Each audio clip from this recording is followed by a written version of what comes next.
One Man's Family, brought to you by Fleischmann's Yeast.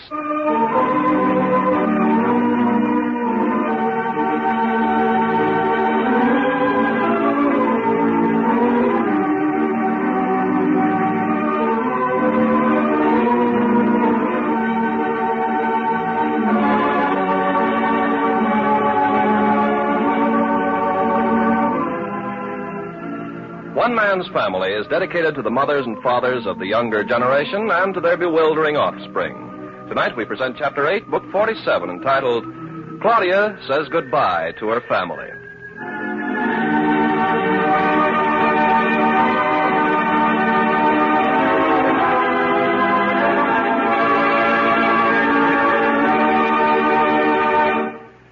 Have you heard the important new title Uncle Sam has given to American women? Generals in Aprons. And believe me, that's one title that really fits, because it's up to you women to win the fight on the home front by planning and serving proper meals. But as in any battle, it takes the right tactics to win, and here are a few that Uncle Sam suggests to help you. 1. Plan meals for a week, with alternate choices to use food available. 2. Try new foods when usual foods are scarce. 3. Buy fresh fruits and vegetables to save ration points. Serve some raw. When cooking vegetables, cover and use little water. Cook only till tender. Of course, that last is to help preserve the precious vitamins our bodies need for vigor and vitality. And here's another simple tactic that you can use to add vitamins to your family's diet.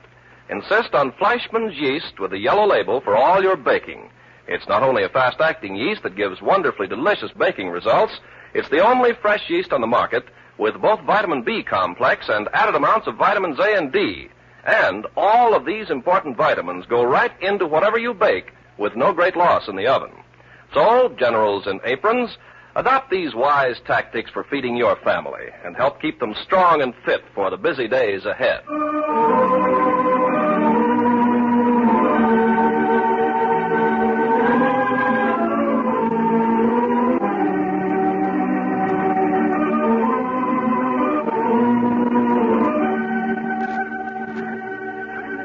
Claudia has put her house in order.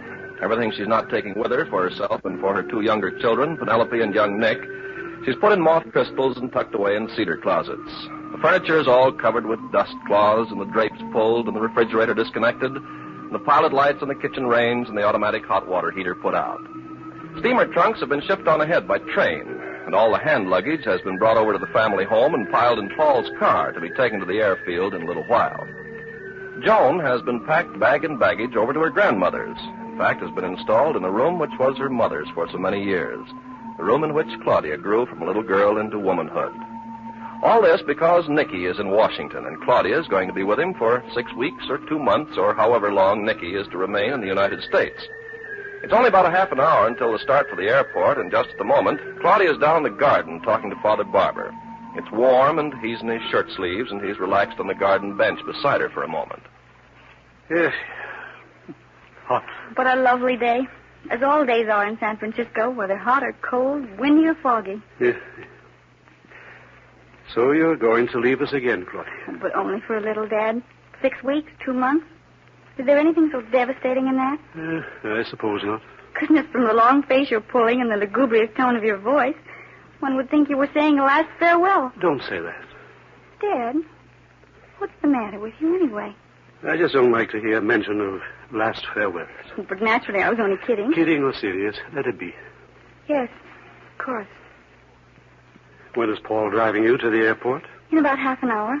You want to come along? No. Mm-hmm.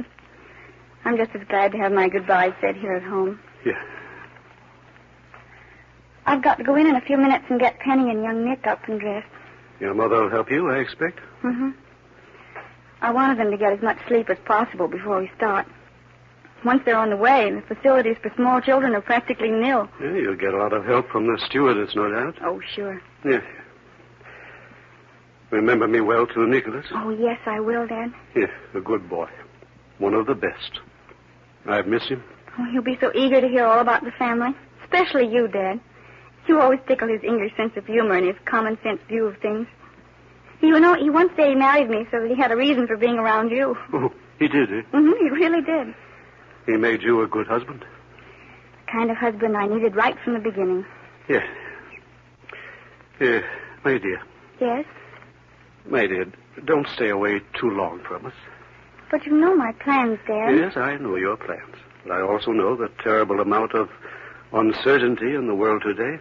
What we haven't even thought of today may easily become a fact tomorrow. Honestly, I don't know what's got into you people. You scare me a little. You sound like prophets of doom. Your mother and I aren't as young as we once were, Claudia. Oh, you and Mom are good for another half-century. Perhaps not. Of course you are. Nevertheless, at our age, we fear separations. We don't like them. We cling to familiar things. We want to see and feel and hear the familiar rhythm of existence. It gives us our sense of security. It gives us our continuity of life. We need the world that we understand. But that's true of all of us. But youth is a fluid state. It can pour itself into new molds with no great effort. That's the thing which is bothering people of your mother's and my age. Civilization is creating new molds and pouring the youth of the world into them. We don't fit into these new molds, your mother and I. I know. It's the war. It's more than the war. It's the way of the world, the ebb and flow of change. At high tide, we get a little while when we think we have stability, and again at low tide, there is a time of arrested motion. All the rest of life is given over to ebb and flow, change, movement, restlessness. The east of life working. You don't think things will ever again be like they were? Like we remember them? Never. And only fools believe it.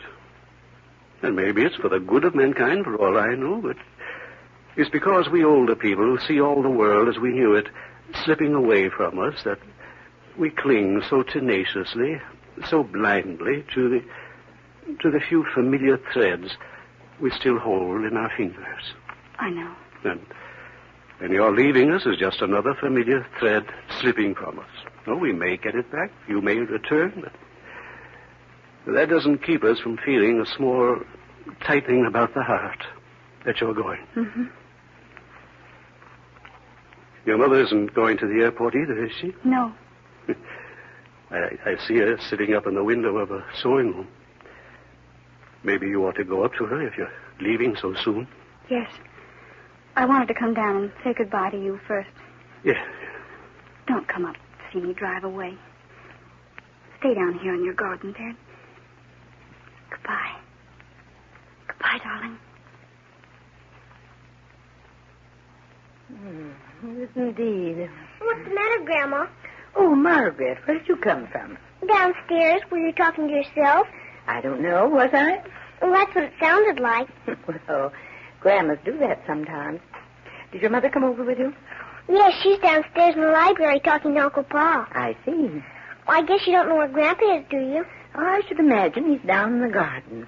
Oh, then I better go down in the garden, I guess. Yes, he'll be glad to see you. Well, I'll be glad to see him, too. I haven't seen him since yesterday. Goodness, it's long separations. Well, goodbye. Oh, hello, Aunt Claudia. Well, hello, Margaret. Hello, Mom. It must be almost time, isn't it? 20 minutes or half hour. You're going away on an airplane, aren't you? Mm-hmm. Well, I gotta go down and see Grandpa. Bye. Oh, funny baby. Yeah, she came in and called me talking to my son. She spoke to me about it. She would. Oh, Mom, it's really wonderful to be all packed and have all the loose ends tucked in and be able to sit down and draw a long breath before going to catch the plane. All you'll have to do is dress the children. Mm-hmm. Thanks to you. I've been sitting up here thinking, Claudia. Give Nicky my love. Of course. I was sitting here thinking about the first conversation Nicholas and I ever had together. It was about you, of course. Was it? About you and about us. The Barbours? Yes. When he had you isolated from the family over in England when he first fell in love with you, he felt quite sure of himself and you. On his own home ground, huh? Yes. And then when he came over here to marry you, saw you in the bosom of a family, he was alarmed. Yes, I know. I remember him saying to me, how can a mere husband compete with a family as closely knit as the Barbours? I think I told him how. Well, you certainly told him something which made him your willing slave. Well, all I did was show him how family unity was simply built on personal loyalty and integrity. I told him how we were closely knit for two reasons. Because we like each other and because we could trust each other. Yes, I remember him coming out into the garden to me after he finished talking to you, Mom. It was about 9 or 10. The sky was full of stars, and a cold breeze was sweeping in off the ocean. He lifted up his head and took a deep breath and exhaled and said, "She's wonderful, Claudia. She's precious beyond words." Oh, did he now? Mm-hmm. And that was the beginning of Nicky's part in the family. Yes, right from the beginning he made us like him.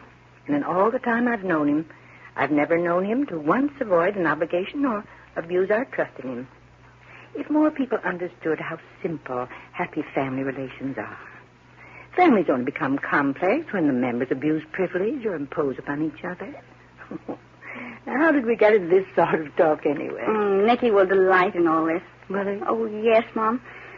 When the excitement of being together again recedes into normal living, I'll lie beside him at night in the dark and tell him all these things. What Mom said about family unity. What Dad said about this changing world. About Teddy becoming a student nurse. And how Cliff and Irene are doing on the dairy ranch. And how soon everyone thinks Hazel's going to marry Daniel Murray. And about Paul being put back on the inactive list because of those last injuries. Oh, everything. And he'll lie there and absorb it all and say just the right things and laugh with me and be so sympathetic and oh, Mom, I'm just beginning to realize how much I've missed him. Yes, child. There's so much to say to him. So much. My dear, I'm so happy for you that it's all come about this way. Thank you. I think I'll say my goodbye to you up here. Not even go down and see the car leave. I'd be bound to cry. Oh, I don't want you to. I know, but I would. And so when you're ready to come, you come up here and kiss me, and that will be all. Yes, I will. Claudia. Oh, Hazel. I was wondering if you weren't coming out. I was talking to Paul, Mother. Claudia, Joan just came in. What? But I've already said goodbye to her, and she was going to stay with Hank and Pinky at your place until I was gone. Yes, that was the idea, but apparently she sneaked away and came here. Was anything wrong? Well, now that the time's come, I expect she's finding the parting a little more painful than she'd anticipated. But where is she? She came upstairs and went down the hall to her room. And didn't stop by the sewing room to see me? Oh, I think she feels deserted at the moment. Just wants to crawl into her hole and hide. Oh, but I can't let her do that. Well, of course not. Oh, excuse me, please. Shall I come? No, please. Oh, poor baby. Joan, darling, are you in here? Oh, darling, what is it? Nothing. This makes me feel terrible. To come in here and find you lying face down in your bed all by yourself like this. I was just resting. Could I sit down beside you for a minute? You'll miss your plane. Oh, not if I'm not too long. Darling, is it because I'm going away for a little? No. But you sound so desperately unhappy. No, I'm not. Then what is it? It's just I've got kind of a stomachache and I want to lie down and rest. Oh, darling, you're missing me already, aren't you? No. Well, you mustn't. Really, you mustn't. It'll only be for such a short time, and there'll be so many things to do with school starting and all the new clothes to wear and... Claudia. Yes, darling? Do you really care about me? Why, darling. No, I mean really and truly. Of course I do. I'm really not part of your family anymore, am I? Joan, what are you saying? I've thought about it quite a lot. But that's not true. Penny and baby Nicky are the ones who really and truly belong to you and Nicky. No, all of us. Then why don't I go on a plane with you? But we explained all that, Joan. We've been over it, and it seemed best that it wasn't really explained, was it? Why, darling, this isn't true at all. It isn't. Why, only last week my heart went back on me at the thought of leaving you behind, and I even went so far as to try to get another reservation so I could take you. You don't have to tell me that. But it's true, darling. It's true. You've got to believe me, Joan. Okay.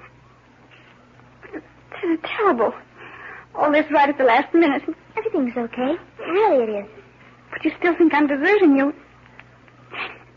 Oh, darling, it isn't true. Claudia? Yes? Paul says we'll leave in 10 minutes. It'll take that long to get Penny and little Dinky. I'll be right out. Joan, I've got to go now. You're making me very unhappy. You don't want to even say goodbye to me? Goodbye. John, you mustn't. Claudia, you must hurry. Yes, Mom. Goodbye, darling. Be a good girl. I'll be back. Kiss me. Oh, that wasn't a kiss at all. Claudia. Yes, Paul, I'm coming. I've got to go now, darling. Goodbye. I'll bring you something. Bye.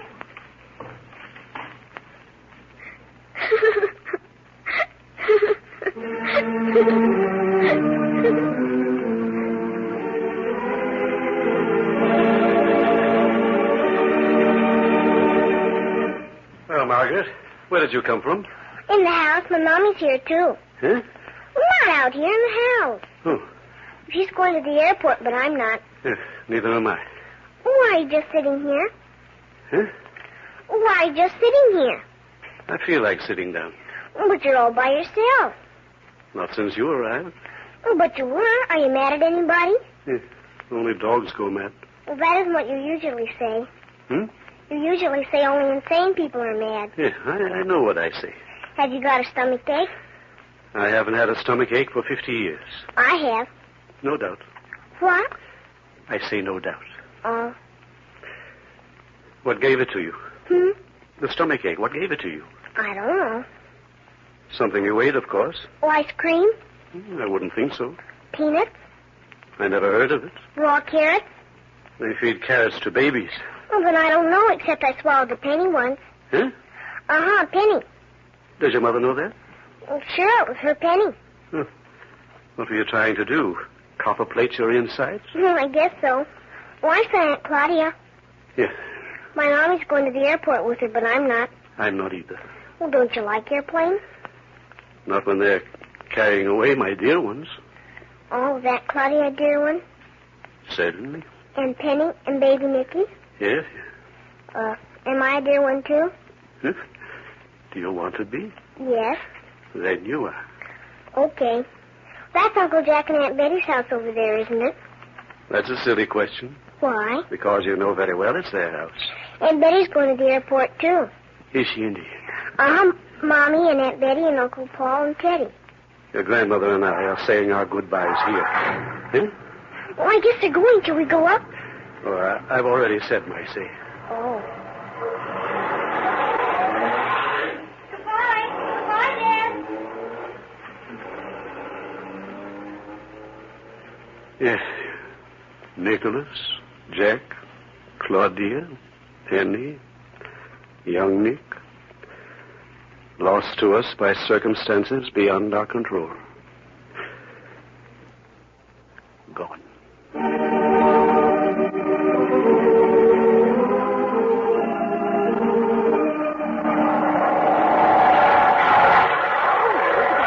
Shoot across the sky. That's a Mustang. That can just about outrun anything in the sky. The porter's taking care of the luggage. Come along with me, Claude, and we'll see about your ticket. You think it's all right leaving the children with the stewardess, Paul? She's a registered nurse, of course. That's what she's for. Come on, we'll go in and get your ticket fixed up and your luggage weighed in, and all the fuss will be over. Cliff was coming up from the dairy ranch. We'll keep an eye open for him. Where's Betty? She went back to sit in the car. She suddenly wasn't feeling too good. Oh, goodness. You don't suppose the baby's coming in by airmail, do you? Well, Teddy and I'll go out to the car, and you folks will join us out there when you're through inside. All right. Come on, Claudia. Oh, we'll just be a few minutes. Come on, Teddy. Do you think Betty should be got back to town? The doctor warned her it might be any time. Well, we'll see how she seems. She was feeling so good when we started out. Well, it might be just the excitement of Claudia's leaving. Ooh, here comes that little hornet plane again. Mustang. They use this field quite a lot for training and testing certain types of planes. I see. Well, Betty seems to be all right now. Just sitting there watching the activity on the field. Oh, there's Clifford. Cliff! This way, Cliff! He sees us. Yes, let's wait for him. Getting some plane ready to go out. Probably Claudia's. He's supposed to take off in 10 minutes. Hi, where's Claude? Has your plane gone? No, she's inside with Paul. Oh, boy, I thought I wasn't going to make it. Anything the matter? Yes, where's Irene? Oh, is anything the matter? Everything's the matter. The skipper's down with measles. What? Hey, when did that happen? He's feeling bad last night, but we didn't spot the trouble till this morning. Well, I got my three out of there just in time. Yeah, I don't know whether I'm supposed to be under quarantine or not. I just had to say so long to Claude. Well, say goodbye to Claudia, but don't expose Penelope or baby Nick. Oh, yes, that would be something. If Claude had 2 children down with measles all the time she was gone. Okay. I better not say anything to her about it so she won't worry. Yeah. Hey, what's the matter with Betty? She wasn't feeling so good. She wanted to sit in the car. Let's go over, huh? Yeah, okay, come on. Goodness, are things piling up? Claude leaving, Betty having a baby, and now Skippy down with measles. Have you had a doctor, Cliff? Yeah, that's what made me so late. I had to go get him and then take him back after the examination. Is Skip very sick? Well, he's not happy. Little fever, but not much. Makes him fretful, hard to get along with. Hi, Betty. Hello there, Cliff. You almost didn't get here. Oh, you don't know how true that is. Well, how are you feeling now, Betty? Okay. Oh, that feeling's gone away. Well, that's a relief. Did I scare you folks? Well, you had us wondering if we were going to have to get a police escort and drive like we were sent for. I don't think so. But I'm just going to sit quietly here in the car. Oh, I guess that wasn't Claudia's plane after all. Where? Those motors we heard warming up. We thought that might have been her plane. Well, here come Claude and Paul. Oh, well, where are the children? Well, the stewardess took them over until plane time. Ooh, some service. Hey, I knew I missed somebody. Where's Joan? Well, complications have arisen there. What does that mean? Well, everything was beautifully arranged. Claudia said goodbye to her early, and Hank and Pinky took her to play with them until Claudia should have gone. No sad farewells, huh? No. And all of a sudden, Joan sneaked away and hid up in her room at her grandmother's. Her room? Yes. Mother's given her Claudia's old room while she's staying there. Oh, uh-huh. Well, Claudia went in to see her, and it seems she suddenly decided that Claudia's abandoning her. And nothing she could do would persuade Joan differently. Doggone. And that's still the way it is? Yes. Claudia finally had to leave her, Miss her plane. Oh, she was terribly upset, Cliff, and cried about it, but I think we've persuaded her that it's just a phase with Joan. Well, I hope so. Cliff, I was afraid you weren't going to get here. Hey, hi, traveler. Of course I got here. Oh, I'm so glad. Where's Irene? Oh, Skippy's sick. She couldn't come. Oh, anything serious? No, just little boy ailments. He has to be kept in bed. Everything under control, Paul? Yep. Well, you look all right, Betty. Oh, sure, I'm fine now. You excited, Claude? Of course I am. How could I help it? Oh, would you excuse us if I went for a little walk with Cliff? Well, of course. After all, you are twins. You want to, Cliff? I was wondering if I wasn't going to get a minute alone with you. Okay, come on. Not too far. They'll be calling you in 4 or 5 minutes. We'll be watching. Well, fella, tomorrow morning you're going to be in Washington, D.C. And will that be something? Oh, yes. Give Nicky a big hug for me and tell the old boy we still love him. I will. He'll love it. But Cliff. Huh? Oh, is there something the matter? Oh, something's very much the matter. Will you promise me something? Oh, sure. What? Will you kind of keep an eye on Joan while I'm gone? Well, but if she's up in town... Oh, I know that, but you'll be in town every week or so. You'll be able to tell how she's getting along. Well, yeah, I guess so, but why me? I mean, all the rest of the family's right there. And... All the rest of the family won't tell me the truth. They'll cover up so I won't worry while I'm away. But I will worry if I don't know the truth. Hey, you're just upset now because of Joan. The time you come back, she'll have forgot all about it. Well, just the same, I want you to write me about her. Will you? Why, sure. Claudia! Uh-oh. Come on, they announced your plane. Okay. Well, I guess this is it. I guess it is. Paul, is the stewardess taking the children on the plane? She said she'd meet you inside the gate where they check in the passengers. If we go around this way, it'll be shorter than through the lobby. That's right. You do know this airport, don't you? Any of the plane. I'm taking off the runway out there. Here we are. Well, that's your plane that's been warming up, Claudia. Oh, yes, there's the stewardess with the children. Betty, do you think you should have gotten out of the car and walked around here? Oh, yes, I wanted to. Oh, why, sure. The stork isn't even in sight yet, is it, Betty? Well, I wouldn't say exactly that. Well, here's where we say goodbye. Betty? Oh, yes, have a wonderful trip and give my love to Nicky. Yes. And you have a nice time in the hospital. Okay. Goodbye, Teddy. Give Nicky my love. Hazel, darling. Hey, Claudia, take care of yourself. Oh, yes. And you. Goodbye, Claudia. I've already said goodbye to you, Cliff. Isn't goodbye until I've had a kiss. Well, okay. And a hug. Oh, what I did to your lipstick. What I did to your face. And Paul, thanks for everything. Now that you're on your way, you forget everything and concentrate on having a good time, huh? Yes, I will. Claudia, they're waiting for you. Oh, I don't want to get left behind. Oh, do I give my name here? Claudia Barbour Lacey. I'm going to Washington, D.C. Bye. Goodbye. Bye. Goodbye, Claudia. And there she goes inside with the children. I always get a funny feeling when they close the plane door. The way it slams shut and locks. Something so final about it.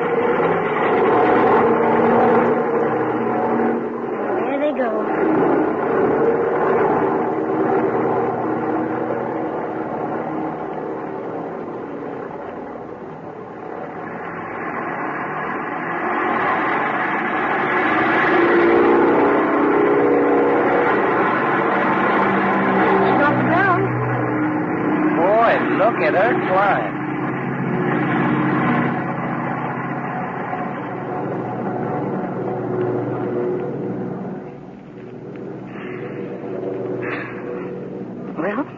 gone. Mm-hmm. Gone. Beautiful ship in the air. Oh. Oh, no. Oh, Betty, what is it? I'm afraid you better get me to a hospital. Hey. Take her other arm, Cliff. Teddy, run inside and phone Dr. Thompson to meet us there. Yes, okay. Don't worry, Betty. We'll get you there. Well, I think you'd better hurry.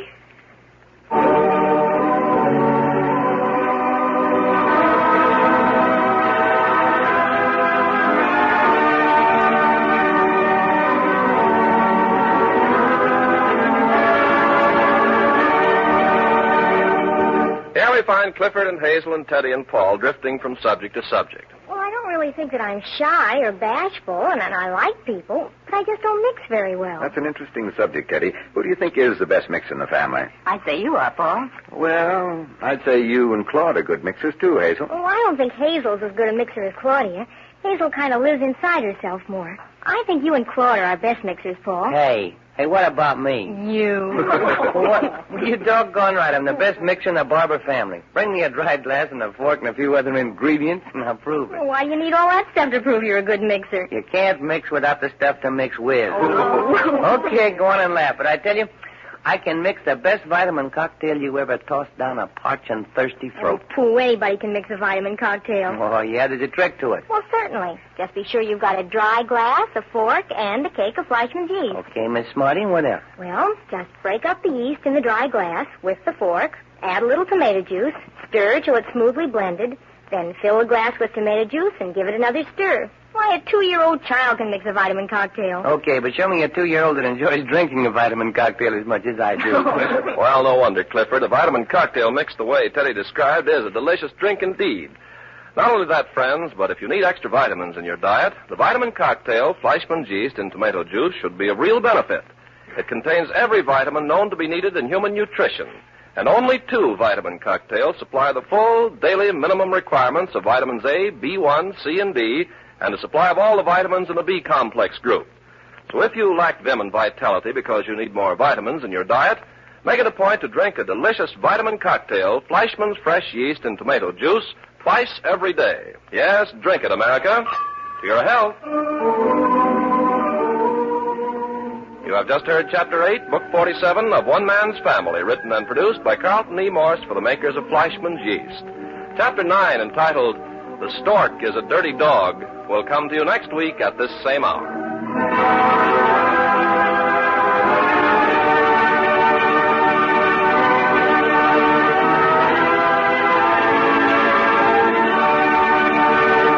Friends, listen. Now, a big 18-ounce can of V8 vegetable juices takes only 2 ration points.